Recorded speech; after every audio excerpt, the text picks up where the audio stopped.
So this is me and Sadie's second session now. She worked a little bit with the other trainer, Jimmy, yesterday.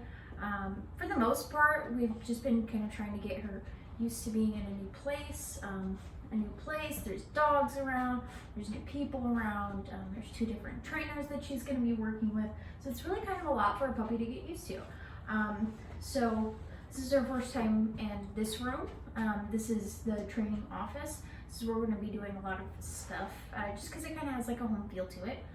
So whenever you take her to a new place, it's always good to give her some time to sniff around, investigate, which she's already kind of done a little bit. And then whenever she decides to come back to you, feel free to reinforce her for that. So we're starting to work on the clicker. So the clicker is just kind of my way to communicate to her that she's done something that I like. So I click that exact moment she does something I like. For example, when she just sat as her butt was hitting the ground, I clicked. So the click, you really want to be precise with your timing. If you click after they do something, you're not really going to be reinforcing that thing that you're trying to reinforce, right? So be really precise with your timing. And then the click should always mean that they get a treat of some kind. So always a food treat. And I treat that like a contract. Every time I click, the dog has to get a treat. Even if I don't have a treat on me and I accidentally click, I'll get up and go to the kitchen and give the dog a treat. You're not going to have to use the clicker the entire time you train them, but it's really good for teaching new behaviors, especially because we can be so precise with the clicker. So what we've been doing today, now that she's getting a little bit more comfortable, is we're starting to capture behaviors that we like to see. And what I mean by capturing is really just clicking and treating things that she's doing all on her own, she's making her own decision about. So things like sitting, coming up to me, staying near me, making eye contact, laying down is a big one. And the nice thing about capturing is the dog learns when they make those good decisions, they get reinforced for it. So our dogs start making good decisions more and more often, compared to a lot of times you see the dog, you'll like lure the dog into the down or something and just have them follow the treat into it and teach them a down that way. But then they really learn to only do those things when we prompt them to. So it's really awesome when you have a dog that learns just to kind of relax on their own and make those good decisions on their own. For example, I have always practiced capturing down whenever I'm seemingly not paying attention to my puppy.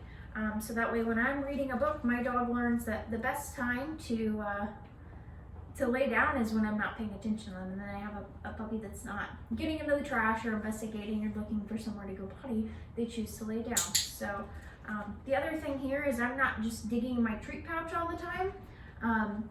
The click remains separate from me grabbing the treat. Otherwise the dog just starts to pay attention to my hand in the treat pouch and not really what I'm doing. So again, it's like click, pause, and then I grab the treat and deliver it.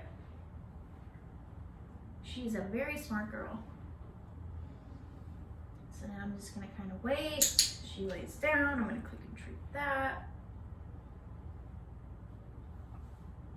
I love capturing downs when I'm not looking at the dog. So I'm just kind of watching them out of the corner of my eye. And that way they're not expecting treats all the time. They're learning that even when I'm not paying attention to them, they could still get treats, but they're not just staring at you waiting for you to look at them and then hopefully get treats, right? So a lot of times the dog will learn that you only give them treats when they look at you, and then they start barking at you trying to get you to look at them. So take a treat, I'm gonna toss it away so she gets up again, and we'll see if she'll lay back down. And she can hear the other trainer in the other room, so I'm clicking her for looking in the general direction of the sound, but remaining calm and not barking. Very good girl.